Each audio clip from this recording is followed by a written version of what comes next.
Hello everyone, स्वागत है आपका मध्य प्रदेश स्टडी में। दोस्तों, आज के इस वीडियो में हम चर्चा करेंगे मध्य प्रदेश विद्युत विभाग भर्ती 2024-25। जैसे कि आप सभी को पता है, नोटिफिकेशन आउट हो चुका है और फॉर्म फिल करने की डेट जो है स्टार्ट हो गई है।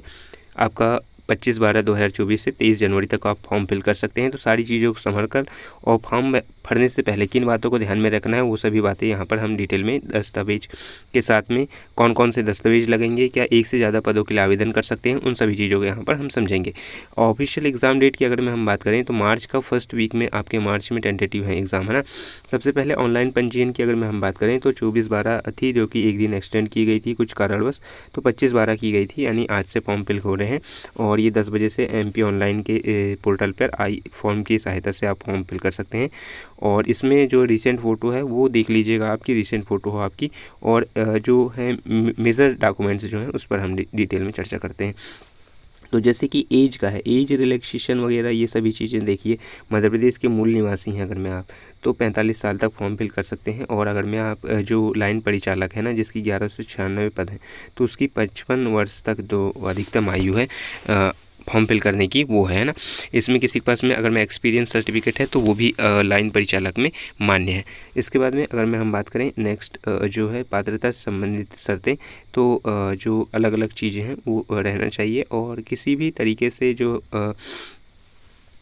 कहना चाहिए, चयन के समय भविष्य में यदि पाया जाता है कि अभ्यर्थी द्वारा दस्तावेज में अंकसूची या फर्जी तरीके से अगर मैं अंकसूची अगर हम बनाए हैं आप, तो उसको जो है वैधानिक कार्रवाई भी की जाएगी, नौकरी से निकाल दी जाएगा। तो डॉक्यूमेंट्स वगैरह जो हैं उसी में फॉर्म फिल करिए, उसी में ज़्यादा बेहतर रहेगा, ठीक है।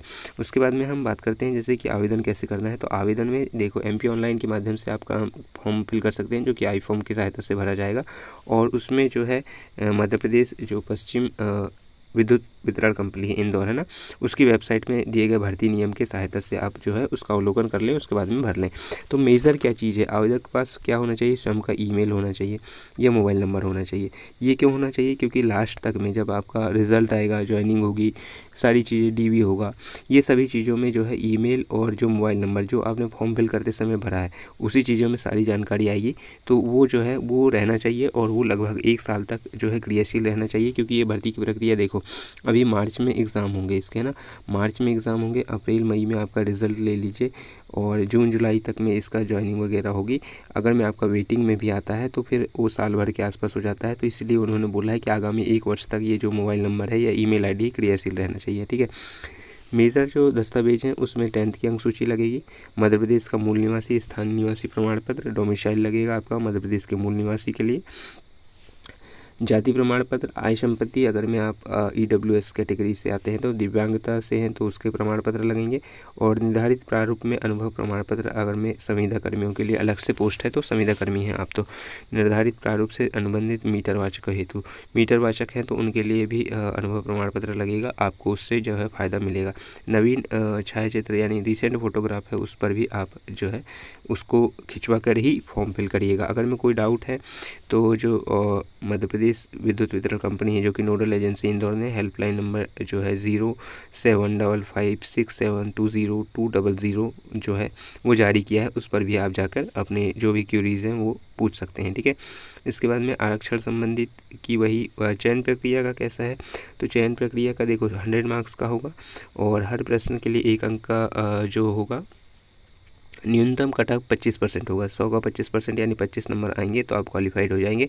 बाकी मेरिट में आपको जो है मैक्सिमम नंबर लाना ही पड़ेगा, ठीक है।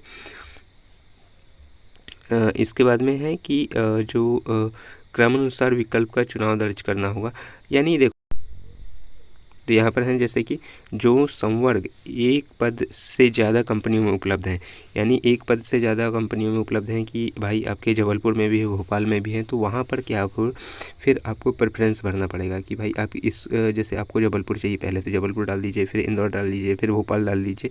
इस प्रकार से आपको विकल्प चुनना होगा। उसी के आधार पर, मेरिट के आधार पर उम्मीदवारों को कंपनी जो पहले प्रायोरिटी में रहेगी उसके बाद में सेकेंड, इस प्रायोरिटी में ही अलॉट जो है की जाएंगी, ठीक है। दिव्यांगजनों के लिए भी वही चीज़ रहेंगी। तो प्रेफरेंस इस प्रकार से देखो, कंपनी का प्रेफरेंस इस प्रकार से डाल सकते हैं कि कंपनी 1, कंपनी 2, 3, 4, 5, जो भी कंपनी को आपको प्रायोरिटी देना है उसको 1, 2 में आप रख सकते हैं, बाकी 3, 4, 5 में आप ऐड कर सकते हैं ना। अलग अलग पदों के लिए जो है। जैसे हम बात करें मध्य प्रदेश विद्युत विभाग का भर्ती का नॉन टेक का क्या है, तो नॉन टेक का देखो 40% है। 1 मिनट में और बता दे रहा हूँ। जैसे कार्यालय सहायक की पोस्ट है जो कि 818 पोस्ट है ना, और एक है सुरक्षा सैनिक की और सुरक्षा उपनिरीक्षक की। तो इसमें जो 100 नंबर का आएगा ना, जो सभी के लिए 40 नंबर का आएगा वही 100 नंबर का आएगा। इसमें क्या क्या पूछा जाएगा 100 नंबर में, तो इसमें जनरल अवेयरनेस सिलेबस रहेगा 100 नंबर का, जो कि कार्यालय सहायक जिसमें 818 पद हैं उनके लिए मैं बात कर रहा हूँ, ठीक है।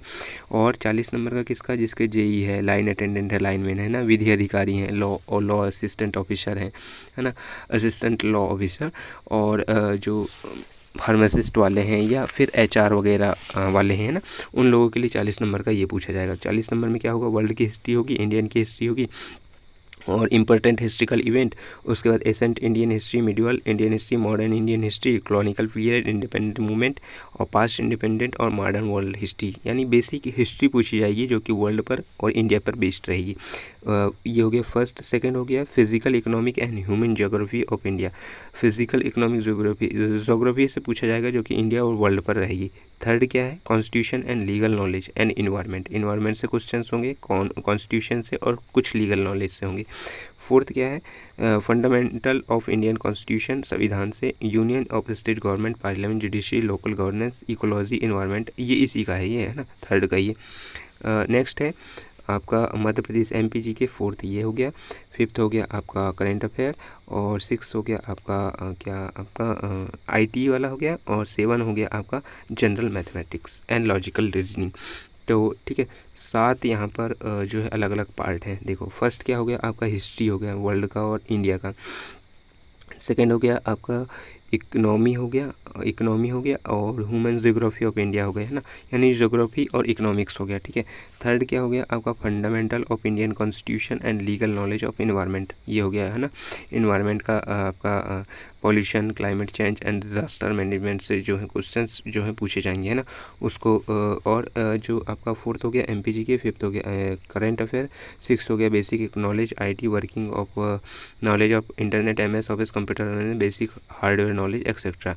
और 7th का हो गया आपका general mathematics and logical reasoning. अगर मैं 7 को डिवाइड कर दें 40 से तो ये हो गया 42, यानी हर जो यूनिट है 6 से 7 नंबर की हर यूनिट आएगी, ठीक है, यहाँ पर आएगी। इसके लिए देखो हमने एक व्हाट्सएप में ग्रुप बनाया है, आप उसमें ऐड हो जाइएगा तो नॉन टेक का हम वहाँ पर कंप्लीट कर लेंगे।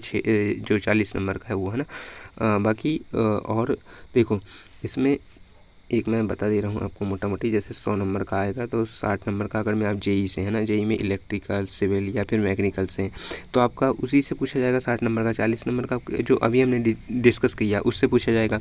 लाइन अटेंडेंट के हैं या लाइनमैन, लाइन वितरण, लाइन परिचालक जिसकी 1196 पोस्ट है उसका भी क्या पूछा जाएगा आपका 60 नंबर आपके संबंधित विषय से जो भी आपका जो कैरिकुलम रहा होगा उससे पूछा जाएगा।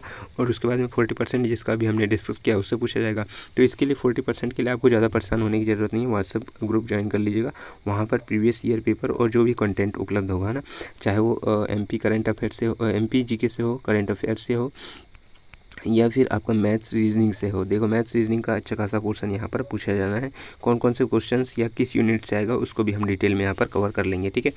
बाकी ये सभी चीज़ें हैं इसमें, आप जो है अच्छे से थोड़ा देख लीजिएगा किस पोस्ट के लिए आप एलिजिबल हैं, उसके बाद में फॉर्म फिल करिएगा। बाकी आपकी कोई भी क्वेरी है तो कमेंट बॉक्स में बताइएगा। बाकी मिलते हैं नेक्स्ट वीडियो में, तब तक के लिए थैंक यू।